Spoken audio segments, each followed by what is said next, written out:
Hoje a gente vai falar algo bem é mais de curiosidade. Eu vou falar um pouco de tendências, né? Tem muita coisa nova aparecendo ultimamente na área de síntese. Em termos de reações novas, não tem aparecido muito, mas o que tem aparecido bastante, pessoal, aplicação de outras disciplinas, né? A síntese orgânica está presente em combinação com outras áreas, né? A área de engenharia, eletrônica, robótica, e eu queria pontuar algumas coisas a respeito disso também. Tem algumas coisas mais focadas em síntese e tem algumas coisas mais focadas em inovação, né? É uma mistureba.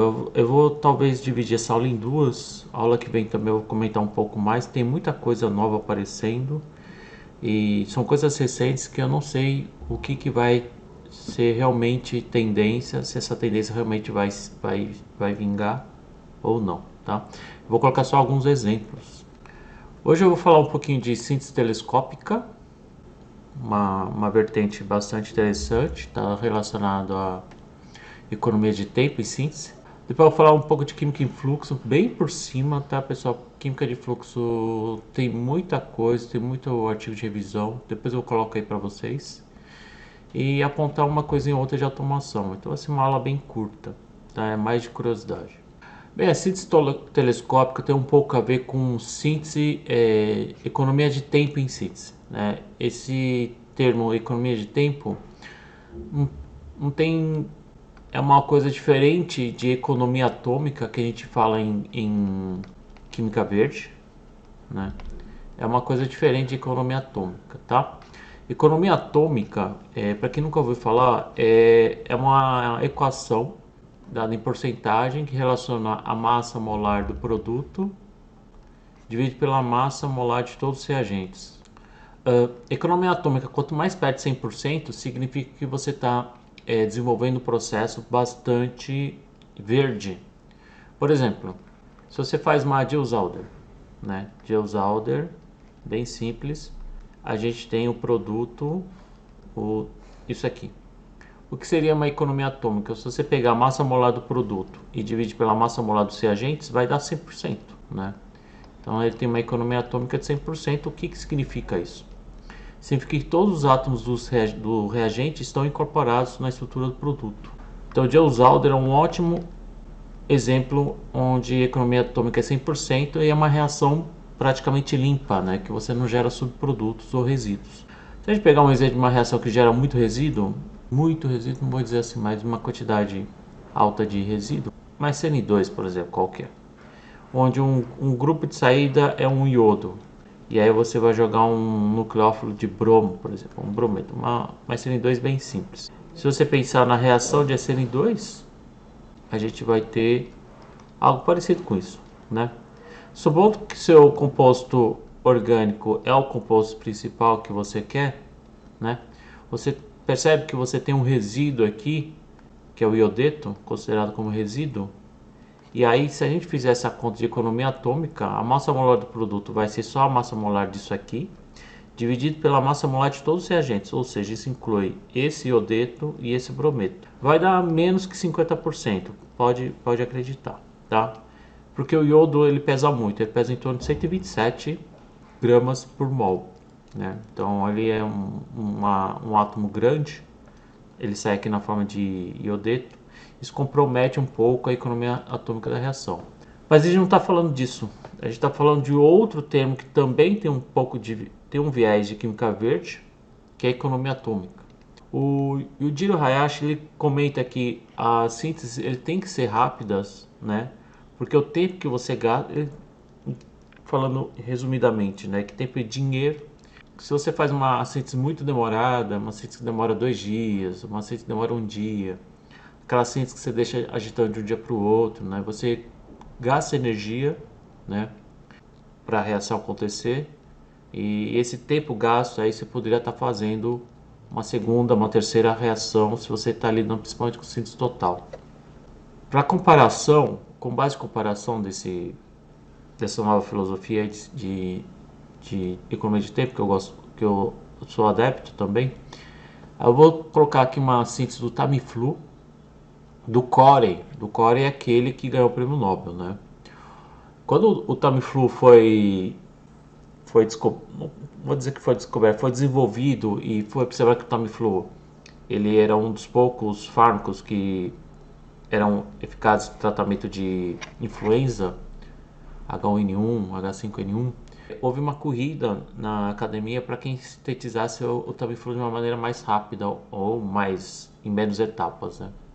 O Tamiflu é produzido por uma indústria farmacêutica chamada La Roche e eles têm um processo lá, eles usam como material de partida um derivado de um produto natural do ácido químico. Ele é um pouquinho caro. E aí o Corey conseguiu desenvolver essa síntese. Cadê o Tamiflu? O Tamiflu tá aqui, ó, tá? É o cetamivir fosfato. Então já está na forma de sal aqui, tá? Vamos contar, eu não vou descrever toda a síntese, senão a gente vai demorar muito tempo aqui. Mas se a gente contar o número de etapas, ó, uma etapa, duas etapas, três etapas, quatro. Vamos tentar analisar etapa por etapa. Ó, isso aqui é uma Diels-Alder, né? Conseguimos identificar uma Diels-Alder. Aqui é uma amidação, tranquilo. E aqui é uma aqui é uma lactamização mediada por iodo, tá? Então a gente chama isso de iodo-lactonização, se fosse oxigênio. Mas eu chamaria essa reação de uma iodo-lactamização. É uma reação relativamente simples, pessoal. Se você pensar que provavelmente é uma fonte de iodo, iodo forma aquele intermediário iodônio, similar ao bromônio, e esse par de elétrons do nitrogênio ataca para formar um anel de 5, e esse iodônio abre virando um iodeto aqui, tá? Então ele joga um iodo eletrofílico para fazer essa reação. O que acontece aqui agora, acontece uma proteção do nitrogênio, então ocorreu uma proteção do NH por Bock, é um grupo protetor do nitrogênio para diminuir a reatividade desse nitrogênio. E aqui ocorreu uma eliminação, são reações conhecidas, né? Se a gente analisar aqui a estrutura, eliminação. Aqui ocorreu, creio eu, uma bromação alílica, posso estar errado, bromação, provavelmente é um mecanismo de bromação radicalar, a gente chama isso de bromação alílica, que o bromo entrou na posição alílica e houve uma migração da dupla aqui, então eu acho que é uma bromação alílica. Geralmente isso é mediado por bromo radicalar, tá? Creio eu. E depois houve uma nova eliminação, tá? Formou esse sistema ciclo com duas duplas, né? Eliminei aqui mais um HBr. Essa eliminação provavelmente mediada por base, tá? Então a base provavelmente abstraiu esse hidrogênio. Olha só como que é essa eliminação. Só fazendo um parênteses aqui. Então provavelmente a base abstrai esse hidrogênio, vai formar uma dupla. Esse carbono vai ficar com 5 ligações, então ele migra para cá e expulsa o grupo de saída, né? Não é uma E2 limpa, né? É mediado pela dupla. A gente pode chamar isso de E2 linha, alguma coisa assim, tá? Tipo E2, né? Então, isso aqui é quase um aromático, não chega a ser um aromático, então deve ser um composto muito sensível. E aí ele joga esse brometo, esse bromo ligado ao nitrogênio, né? É uma espécie de uma fonte de bromo eletrofílica e o nitrogênio nucleofílico, né? Sempre. Então foi uma espécie de adição à dupla ligação, né? Adicionou esse grupo aqui. Provavelmente é via bromônio também, né? Você põe um par de elétrons, ataca o bromo, ou o bromo ataca o par de elétrons da dupla, forma uma espécie positiva e o nitrogênio ataca um dos lados do carbono. Aqui provavelmente houve uma formação de aziridina, essa função orgânica nitrogênio com anel de 3, a gente chama isso de aziridina. E isso ocorreu provavelmente por conta de uma adição de uma base, né, para ajudar a aumentar a nucleofilicidade disso aqui e fechar e expulsar o anel de 3. Depois uma abertura dessa aziridina com um álcool, esse álcool neopentílico, 1, 2, 3, 4, 5 neopentílico, ele faz parte da estrutura do Tamiflu. Então ele abre aqui o nitrogênio, né? E percebam que ele está com a configuração, né, a configuração absoluta correta aqui, tá? Provavelmente teve alguma etapa aqui de resolução que eu não estou encontrando. Eu não sei se foi aqui, tá? É aqui, ó. É a Diels-Alder seletiva. Então eu esqueci de comentar aqui que essa Diels-Alder foi seletiva. Então, das duas opções, ele isolou. Ele deve ter usado algum ligante, algum catalisador quiral para deixar esse éster na posição desejada. E a partir daqui, ele acabou levando ao produto quiral, né? Bem, mas voltando ao número de etapas: 1, 2, 3, 4, 5, 6, 7, 8, 9, 10, 11. Então, essa é a etapa do core, prêmio Nobel. 11 etapas para chegar nessa molécula que tem grande aplicação e é usada como tratamento de influenza. Tem estudos atuais, mais atuais quem está mais aparente quimicamente medicinal, parece que o Tamiflu não seja tão efetivo. Há uma discussão aí da real eficácia do Tamiflu. Então, tem muita coisa da indústria farmacêutica por trás, né? Muito lobby, muita conspiração.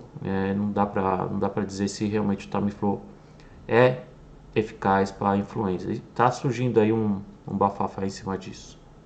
E olha só como é a síntese do Hayashi, né? O Hayashi publicou o Tamiflu e o título, eu esqueci de colocar aqui o print do artigo dele, mas vamos somar os tempos reacionais, ó, 30 minutos, 20 minutos para essa segunda etapa.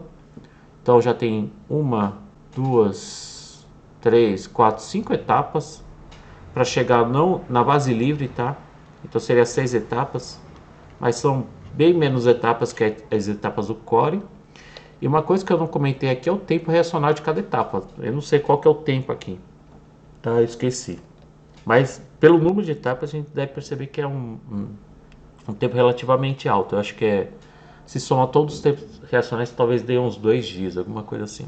E aqui o Hayashi conseguiu sintetizar através de outra metodologia, né? Com uma outra abordagem. E se a gente somar os tempos, 30, 20, mais 5 minutos, porque foram reações feitas em micro-ondas, então dá 1 hora. Ele conseguiu sintetizar o Tamiflu, que é super importante, em 1 hora, se a gente só tomar como parâmetro os tempos de reação. Existe, óbvio, o tempo de você fazer a extração, a purificação, colocar a reação para fazer a montagem experimental, tudo tal, né? Mas em termos de reação, é 1 hora para fazer o Tamiflu. E é uma química um pouquinho mais complexa, provavelmente envolve intermediários um pouco mais caros. Aqui, se vocês olharem a estrutura, ele fez uma abordagem de ciclização, de anelação, né? Ciclização, anelação. A gente pode chamar isso mais de ciclização. Eu chamo de ciclização para não confundir ciclização, anelação e cicloadição. Ele fez esse nitroaldeído e o grupo nitro aqui ele possui hidrogênios ácidos, então isso aqui pode ser uma fonte de nucleófilo. E aqui ele fez um reagente que é usado para fazer Wittig, né? Wittig não, mas é a variante da Wittig, que é a HWE. Então esse carbono vai ser incorporado aqui e na presença de base você vai desprotonar isso para ajudar na alquilação, tá? Então o que vai acontecer? Provavelmente vai acontecer a alquilação aqui primeiro e para depois ocorrer a Wittig, a olefinação, né, que a gente fala. Então ele acaba juntando aqui esses 3 fragmentos, esse fragmento aqui ciclizando, né? E esse intermediário ele joga ainda um grupo protetor, TMSCl, para regenerar o grupo nitro. Aqui acho que está faltando alguma coisa, mas tudo bem, tá? São condições reacionais bastante esquisitas aqui.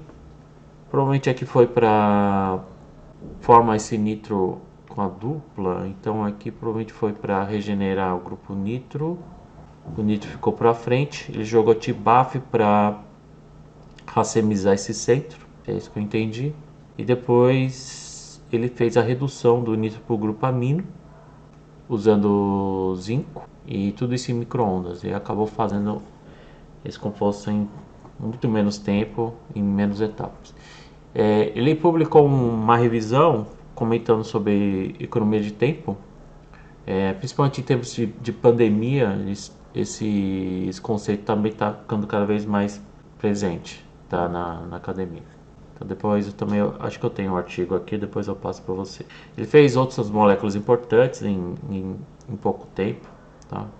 Esse aqui é o exemplo mais interessante. Ele já veio aqui no Brasil, ele veio numa reunião da SBQ e apresentou esse trabalho e alguns outros exemplos na palestra dele, é bem interessante.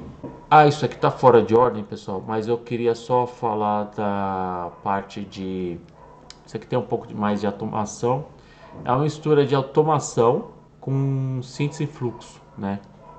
Química de fluxo, tá?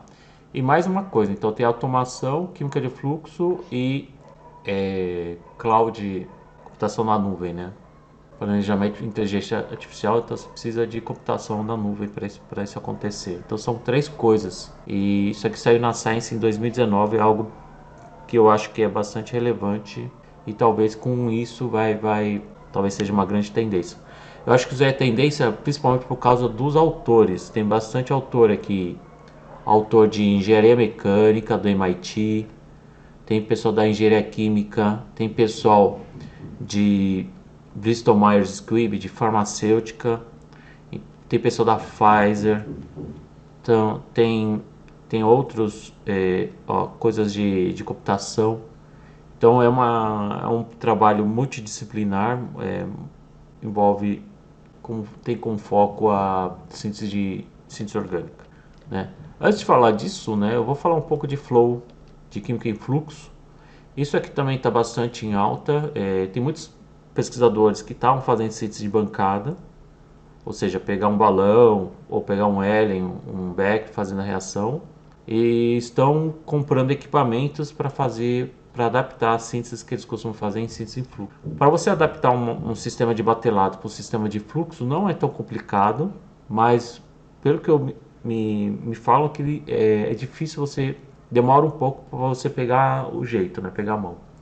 O que você precisa basicamente é de bombas, né, bombas peristálticas, pode ser aquelas bombas de HPLC para você puxar os reagentes. Você precisa de mangueiras, né? Se você observar aqui toda a representação desse fluxograma, esses tubinhos, na verdade são mangueiras, e mangueiras super resistentes. Você precisa de alguma coisa para misturar os dois ou para reagir os dois, então o que a gente chama de um reator. É onde a reação vai acontecer. Não adianta só misturar, né, os dois. Então você vai precisar, por exemplo, muitas vezes as reações orgânicas são mais demoradas, então você vai precisar de uma parte do equipamento em que eles ficam mais tempo misturando, dependendo da temperatura, em alta temperatura ou em baixa temperatura. Se você quiser adaptar o micro-ondas, pode até colocar uma radiação de micro-ondas ou uma radiação de luz para fazer uma reação fotoquímica. Então aqui é onde a reação vai acontecer. Então no primeiro caso você mistura, você vai precisar de uma parte onde eles vão reagir. Depois que a reação é feita, a gente sabe que forma uma mistura de compostos orgânicos e inorgânicos, na maioria das vezes. Então você vai precisar de uma etapa de purificação, que consiste também de extração, né? Extração e purificação. E você pode acoplar ainda nesse sistema de fluxo uma parte de análise que vai analisar se realmente o produto está sendo formado e na pureza desejada. E aí você vai estocando esse produto, ele vai estar diluído no solvente, mas você deixa lá o equipamento, deixa ele cair gota a gota, né? Então ele vai enchendo, você põe um frasco grande lá e os frascos grandes de reagentes, você deixa a noite rodando, no dia seguinte você vai ter quase 1 litro do produto diluído, mas puro e em grande quantidade, né? Qual que é as vantagens de fazer isso em relação à síntese batelada? A síntese batelada, aquela convencional, que a indústria também, a maioria das indústrias, das plantas industriais também adotam, é que há alguma grande dificuldade, por causa do volume, você ter um controle de temperatura, né? Então, se você quer ter o máximo de controle de temperatura, você quer aumentar a temperatura muito devagar, principalmente em escala industrial. né? Então você quer fazer uma reação a 67, então demora para você ter um controle de temperatura, né? E isso acaba tornando o processo um pouco mais demorado também, tá? Então controles de pressão e temperatura são mais difíceis. Transferências de massa e de calor fica mais ineficiente por causa do tamanho do reator. Temperaturas de gradiente perigosas, isso principalmente em reações que podem formar alta pressão, né? Causar um aumento de pressão. Um acréscimo um pouquinho mais descontrolado de temperatura pode causar acidentes também, né? E tem as questões de segurança, questões óbvias, né? Você pega um reator industrial, né, um tambor, e faz uma reação super perigosa. Imagina o perigo que isso pode causar, uma reação que libera algum gás inflamável, uma reação explosiva, né, uma reação a alta temperatura. Isso tem questões sérias de segurança quando você faz uma reação em batelada. A reação em fluxo, principalmente em fluxo contínuo, o controle de aquecimento é muito mais fácil, né? Aquecimento e resfriamento, tá? A mistura é muito mais efetiva porque como você usa mangueiras, tubulações muito mais finas, o aquecimento, né, de uma tubulação é muito mais rápido, além da mistura ser muito mais efetiva. E toda essa física de fluxo, tem umas propriedades bem diferentes dos processos, principalmente de transferência de massa e calor, comparados ao processo de batelada. Como é um sistema em fluxo, a gente não tem problemas de gradiente de concentração, de temperatura, não vai ter partes do reator que vai estar mais frio ou partes do reator que vai estar mais quente, principalmente em fluxo, né? Em fluxo tudo vai estar mais homogêneo. E é um processo muito mais seguro porque tem de vista a escalabilidade, principalmente dos acessórios que a gente usa para reação em fluxo. Existe todo um formato de ilustração, principalmente, né, de como a gente representa esses processos em fluxo. Ele lembra um pouco o desenho industrial, né, principalmente operações unitárias. Então a gente tem aqui símbolos que a gente usa para bombas, né, as linhas representam a tubulação. Esse desenho costuma mencionar que é um reator. Isso aqui é para representar que essa tubulação vai dar várias voltas para que ela tenha o tempo necessário para reagir. Se você ir direto para a extração, né, pode ser que não tenha dado o tempo necessário para a reação acontecer. Tendo em vista que as reações orgânicas demoram um pouquinho mais, né? Então você precisa deixar enrolado sob controle de temperatura para que haja um tempo necessário para a reação acontecer na temperatura adequada, né? Então esse tempo que ele demora para percorrer todo esse reator a gente chama de tempo de residência, que é o tempo que a gente precisa ter para que ele reaja nesse modo de... E nesse reator a gente pode usar na forma de coil, né, que é essa forma enovelada, enrolada, né? A gente tem reatores de vários tipos, então a gente pode ter reatores que a gente permeia os reagentes numa placa, né, lembra o chip, por isso que existem reatores em forma de chip. Existem reatores que são leito fixo, que a gente coloca aqui o catalisador ou coloca alguma coisa para suportar um catalisador heterogêneo. E aí a reação permeia esse catalisador, esse suporte sólido, e aqui já sai com produto. Também pode ser usado isso também. E aí a gente pode anexar, eu estou falando aqui já do reator, mas esqueci de falar aqui que há o bombeamento dos reagentes. Há um setor importante também da mistura antes de entrar no reator. Existe toda a engenharia voltada da forma que essa mistura vai ser ocorrida. Vai ocorrer se você vai fazer uma mistura em T, que é o que está aqui, né? Esses dois vão se encontrar num ponto e ir para lá. Ou se esses dois vão se encontrar de uma maneira mais diagonal. Isso interfere bastante, tá? Tem bastante a engenharia em cima disso. Essa mecânica dos fluidos aí, ela é bastante influenciada da forma que você monta o seu sistema. Depois tem uma parte aqui de extração, né, onde você para a reação. Geralmente você joga água, né, você joga reação inorgânica, geralmente você para a reação adicionando água, adicionando alguma solução salina para parar a reação. Depois tem a parte de extração. Como é um sistema em fluxo e você precisa de bombas peristálticas, você precisa ter uma regulação de pressão para manter a pressão da linha constante, né, para que haja um fluxo constante de fluido. E no final, depois aqui nessa parte de quench, ainda tem a parte de purificação que a gente pode colocar. A gente coleta o produto e aqui a gente pode ainda optar para incluir um módulo de análise, né, e um módulo de purificação, claro, aqui, Tem gente que acaba fazendo purificação depois, né? Mas tem gente que coloca a purificação também no meio do processo. Isso seria uma forma de a gente representar, né? Quando a gente publica, a gente não, caso vocês precisem publicar algo relacionado à química de fluxo, você precisa mostrar esse fluxograma dos autores para mostrar como que vocês montaram o sistema. Existem empresas que já vendem esse tipo de equipamento. Essa é uma das marcas. Essa marca, se não me engano, é Cyrus. E esse equipamento não é barato, eu já vou avisando. Mas muita gente acaba fazendo algo caseiro, né? Montando sistemas de fluxo caseiros. Tem gente que pega bombas peristálticas de HPLC quebrado, né? Aqui, essa primeira parte é que assemelha muito a umas bombas de HPLC. Né? São bombas peristálticas que controlam o fluxo de reagentes, tá? Então aqui você põe solventes já misturados com os reagentes, né? Põe aqui também. De cara eu não sei qual que é, o que é um, o que é outro, tá? Mas creio que são módulos aqui, primeiro, de bombear os reagentes. E aí esse módulo maior aqui, creio eu que isso aqui seja o reator, né? Então aqui está toda... Aqui você controla, parece linha de pesca, você vê o tamanho que você precisa, né? Da tubulação aqui dentro. Isso aqui é termostatizado, né? Então você pode controlar a temperatura que você quer. E você tem um controle também de temperatura, tá? Aqui, se não me engano, esse bloco eu não lembro o que é, mas pode ser coisa de leito fixo, de separação. Mas geralmente tem a parte de bombas, a parte da mistura do reator, a parte de extração. Creio eu que isso aqui é existe um dispositivo que simula o funil de separação. Acho que creio que a maioria de vocês já trabalha com funil de separação.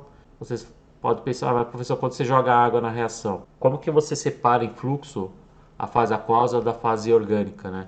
Existem acessórios, módulos, que são dispositivos pequenos que você... Alguns dispositivos funcionam, fizeram uma engenharia de fazer isso em fluxo, né? Como que separa uma mistura água, solvente em fluxo? Tem isso. Aqui provavelmente deve ser uma outra bomba que deve ter uma parte de purificação. Esses aqui são acessórios que você pode comprar. Você pode comprar só a bomba, você pode comprar só o reator, né? É tudo modular e aí você pode comprar dependendo do seu interesse, das suas aplicações.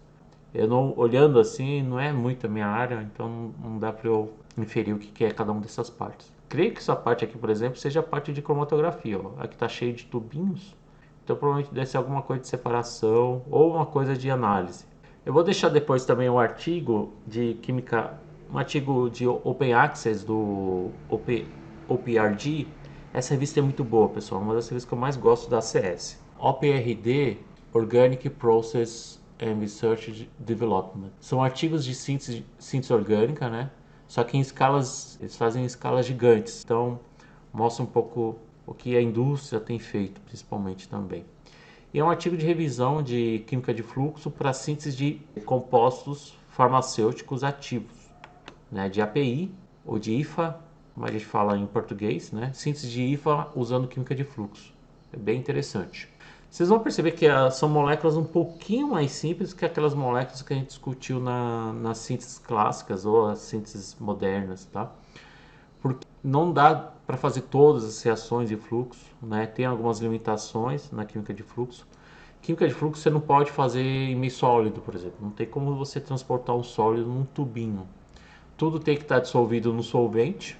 E se você tem um produto que cristaliza no meio reacional, isso pode ser bom na batelada, mas pode ser ruim na química de fluxo, porque você pode entupir e aí explodir ou travar o processo, quebrar algum equipamento. Então, infelizmente, se você tem uma reação que está cristalizando e você tenta adaptar esse fluxo, vai ser meio difícil. Então, aqui tem uma representação geral aqui, esquemática, de como você faria uma síntese envolvendo várias etapas. Lembrando que uma síntese de um fármaco não envolve uma etapa, são várias etapas sintéticas. E aqui ele começa fazendo a síntese de um intermediário A, né, envolvendo dois reagentes, uma síntese de intermediário B com outros dois reagentes, e de novo eles se misturam, então provavelmente deve ter um outro sisteminha conduzindo isso, para um outro reator, que é onde vai virar o intermediário C. Essa coluna talvez seja para extração ou purificação, está escrito aqui. Você obtém o C e ainda na linha em fluxo você adiciona um outro reagente, mais um outro reagente talvez, mistura o outro em um outro reator, coloca um outro reagente porque você transformou esse C no intermediário D, e aí você faz mais uma última reação para você ter a IFA. Isso é um esquema bem geral, e aí nesse artigo ele coloca alguns exemplos em esquemas diferentes, tá? Porque cada fármaco tem a sua rota de síntese, e aí ele faz uma compilação boa aí de alguns exemplos de IFAs sintetizadas em processo, em síntese em fluxo.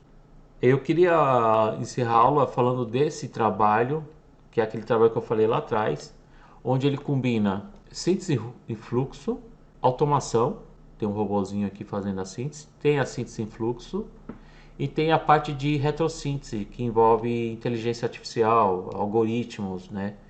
Que é mais química na computação na nuvem, né? Porque você pega todos esses dados na internet. Então é uma combinação de tudo, é bem interessante. Aqui tem uma ilustração da plataforma. Então tem um braço robótico, onde eles vão colocar, vai ter o trabalho de fazer a reação em si. Aqui tem vários módulos, várias caixinhas, parecem GPUs, mas são blocos de reatores de vários tamanhos. Então, dependendo do fármaco que você sintetizar, ele vai usar um bloco diferente. Ah, precisa de mais tempo, então ele pega um bloco maior. Precisa de menos tempo, pega um bloco menor. Um bloco que aguenta uma temperatura mais alta, uma temperatura mais baixa, tá? E aqui a gente está vendo várias mangueirinhas. Parece uma CPU de servidor, né? Mas aqui são várias mangueirinhas, várias bombas peristálticas e várias gavetinhas onde você vai colocar os reagentes. Então essa plataforma ele não serve só para sintetizar um composto, tá? Eles não fizeram isso para sintetizar um composto, eles fizeram isso para que ele seja possível a síntese de vários compostos diferentes e sem a influência do homem. O homem só vai, o técnico, na verdade, que vai trabalhar aqui, só vai trocar os reagentes ou vai abastecer os reagentes, os solventes, para o robozinho fazer o resto. Olhando um pouco aqui ainda da plataforma, né, eles organizaram aqui para estocar os módulos, que vai fazer parte do setor da parte de fluxo, né? A gente acabou de ver que o sistema em fluxo os equipamentos mais avançados, mais comerciais, são todos modulares, então dependendo do seu interesse você pode alterar. Aqui então, eu já estou esquecendo aqui, tá? Aqui tem a parte de tubulação, tem a parte dos reagentes, onde ele vai coletar, talvez os principais. Aqui você coloca uma parte aqui onde vocês vão colocar todos os reagentes, solventes, e a parte das bombas, né? E frente disso tem um computador onde você controla todo esse processo. Aqui tem mais ou menos explicado em forma de algoritmo, em forma de uma linguagem mais simplificada de como funciona todo o sistema, tá?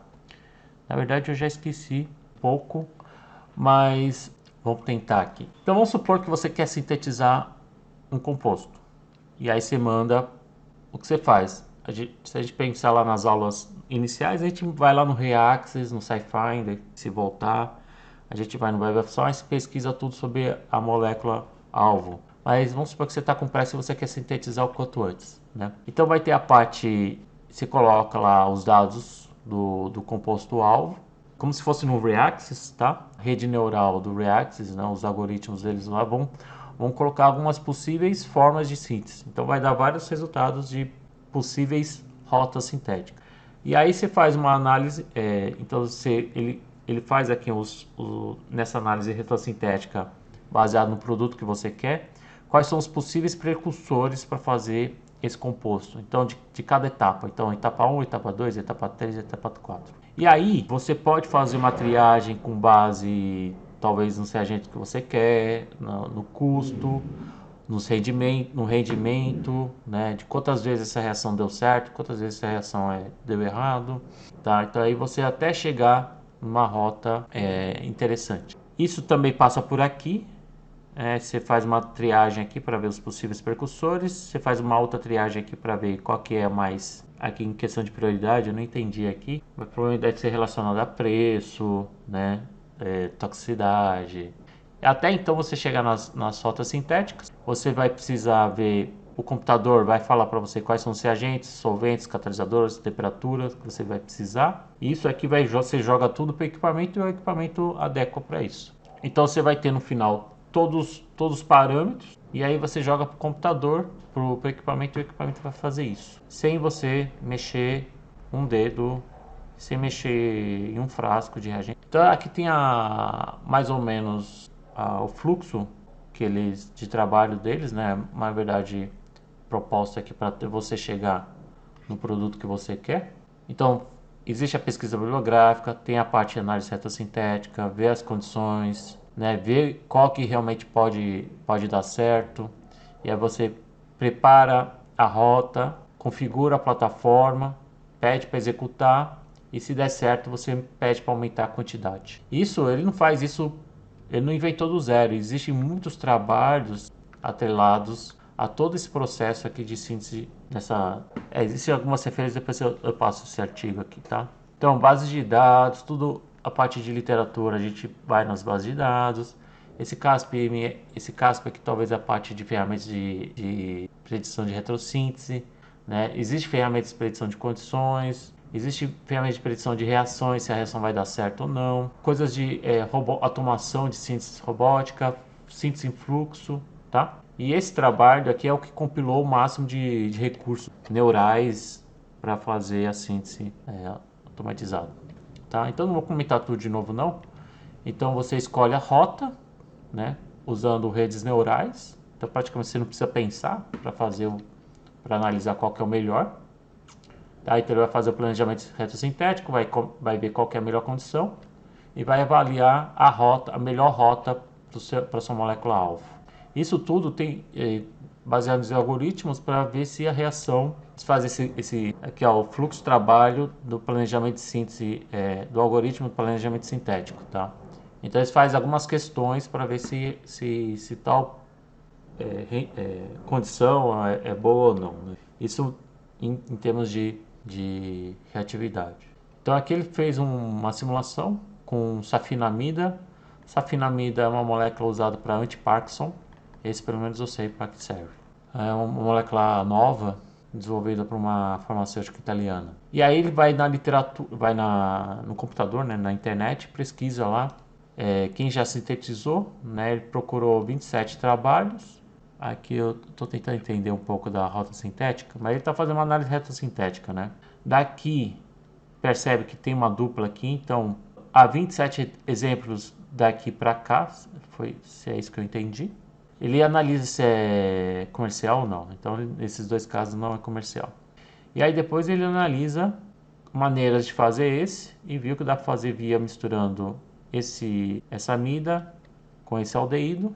Existem 105 maneiras de fazer essa imina, né, envolvendo moléculas parecidas. Aqui já tem um custo, já são comercialmente disponíveis. E aqui agora maneiras de fazer esse éter. Então, pela base de dados deles, eles encontraram um grande número de precedentes, tanto desse reagente para esse reagente, né, e o custo de cada um são reagentes relativamente baratos, tá? Então ele conseguiu meio que construir aqui a rota sintética. Depois disso, uma vez que você encontra a rota, vê a melhor rota, vê a melhor condição de cada etapa, né?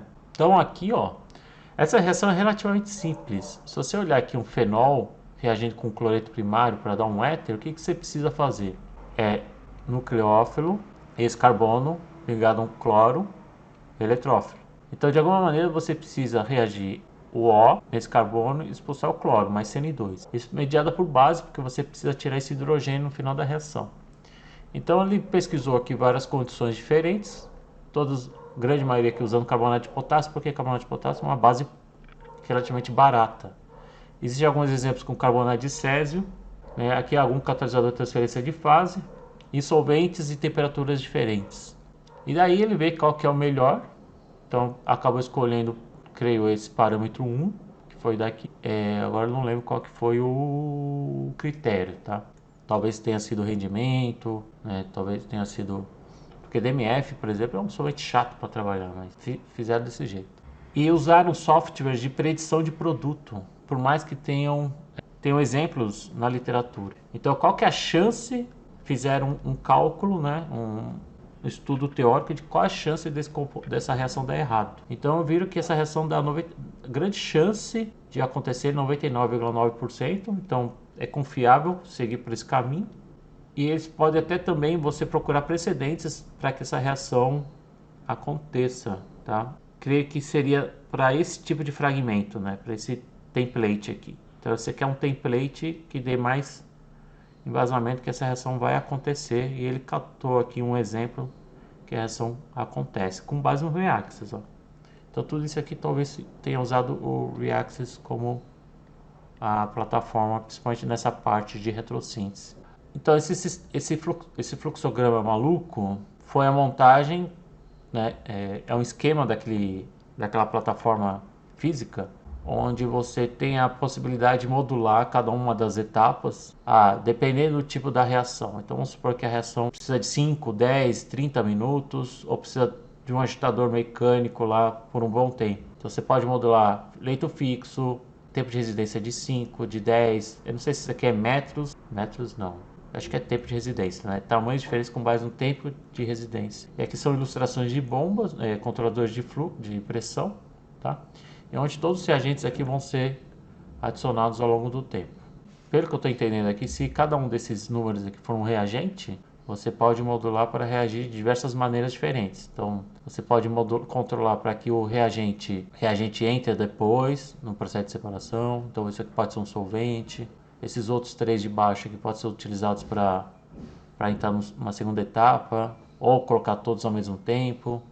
Então, você pode controlar isso. Talvez cada um envolve reagentes e solventes também. Então é bem complexo aqui o esquema.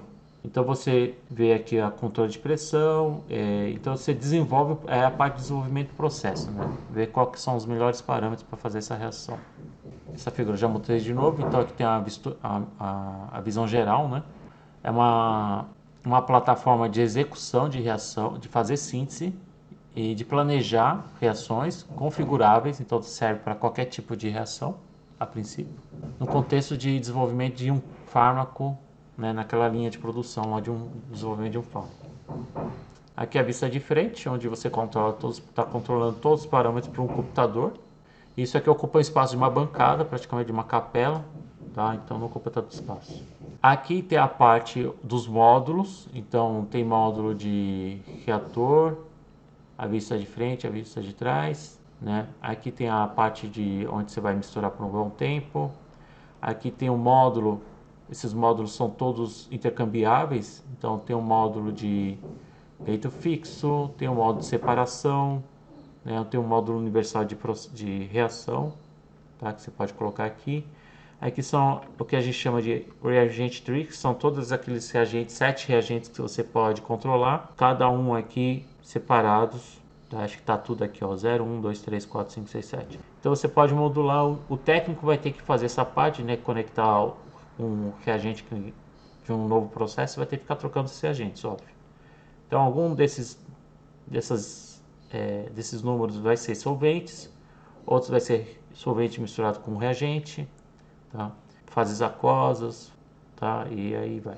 Essa vista por cima, tá? Tem as bombas, tem aonde vocês vão colocar os reagentes. É uma quantidade bem pequena, né? Aqui que ele colocou. Talvez o fluxo seja bem lento mesmo, tá? Mas pode ficar. E aqui tem o final de tudo, eu acho. É ilustrado, né? Então nessa figura eu tenho aqui toda a retrossíntese de alguns compostos. Aspirina, por exemplo, só precisa de 2, né? Ácido acetil salicílico e anidrido acético. Então, a forma que você vai usar modular a síntese fluxo está aqui da aspirina. Não é tão complicado, porque você só precisa de uma etapa só para acontecer, né? Então você tem os dois reagentes, vão se misturar na temperatura alta, você joga brine para neutralizar, para parar a reação. Você mistura mais um pouquinho e aí depois você tem um separador de fase, esse símbolo aqui é usado para separador de fase. E aí você tem um regulador de pressão e aí você vai ter a aspirina dissolvida em acetato de etilo. Então tem outros aqui. Vamos pegar o do safinamida, que é o 20, 21, 22, 23. Deixa eu ver se está aqui. Ó, tá aqui, tá? Da safinamida é esse fluxograma aqui. Então você vai precisar do 22, do 23 e da base. Então usou 22, 23 e a base. A base aqui ele acabou optando por DBU, né? É uma base líquida e um meio orgânico, né? É uma base orgânica. Então misturou esses três, creio eu. 30 minutos, depois joga o composto 20. Então forma o 21, depois joga o composto 20, mistura um pouquinho. Depois forma em mina, você precisa jogar um redutor, então ele joga hidrogênio num suporte catalítico, platina e carvão, aonde vai acontecer a reação de redução. Controlador de pressão, safenamida no final da reação, né? Então, e aqui tem as montagens do módulo, daquela parte física, né? De como que você vai abastecer esses módulos em função da montagem do sistema em fluxo, né? Então, da aspirina você vai precisar do separador, dois reatores de 3 ml, então você põe os dois reatores de 3 ml, controladores de pressão, dois controladores de pressão, e aqui são os componentes AC, AA, AB, AC, que talvez sejam os reagentes aqui envolvidos. Então cada um, isso tudo é configurável por esse equipamento, então você não precisa desmontar, comprar outro equipamento, né, montar do zero, ele faz tudo isso sozinho, então você modula isso aqui. E creio que o próprio robô faz isso. Eu não tenho um vídeo do robô. Ah, eu tinha o vídeo do robô, mas eu não sei se está nesse computador aqui. Depois eu vou ver se tem. Tá aqui da aspirina. Eu tô ampliando, enrolando vocês aqui com as ampliações, tá? E ele publicou várias sínteses, por isso que saiu na Science, né? A gente acha que ele ia publicar só uma síntese, mas ele fez várias sínteses para mostrar que a plataforma é bem configurável e faz quase praticamente qualquer tipo de fármaco, né? Olha lá, tem outros, Celecoxib e assim vai. Eu vou ver se eu tenho algum vídeo aqui. Eu tô com uns artigos só, mas não tô com os vídeos. Mas eu queria mostrar para encerrar a aula, o que a IBM tem feito em cima disso. Então você vai aqui a IBM ArcZen for Chemistry, você que está um pouquinho melhor. Tá? Você submete o projeto, você quer qual que é a molécula que você quer sintetizar, e eles fazem praticamente tudo, desde a parte de retrossíntese, análise de reagentes, qual que é os melhores reagentes, né? E aí o computador, o robozinho deles lá faz a síntese para você e você tem a molécula no final, né? Então você praticamente não faz, só dá ideia, só quer. Eu não sei quanto custa, eu nunca cheguei a fazer uma cotação, nada, né? Mas é mais ou menos esse caminho, tá? Então essa é a tendência que eles estão fazendo. Deixa eu ver se tem um robozinho.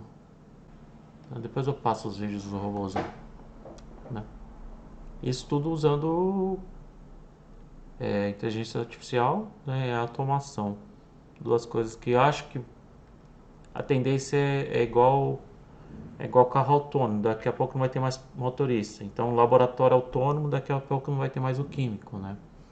Então, uma coisa que talvez na geração de vocês precisam pensar um pouco mais, como eles falaram, né? Em inovar, né? Ao invés de fazer a parte chata de ficar na bancada fazendo reação.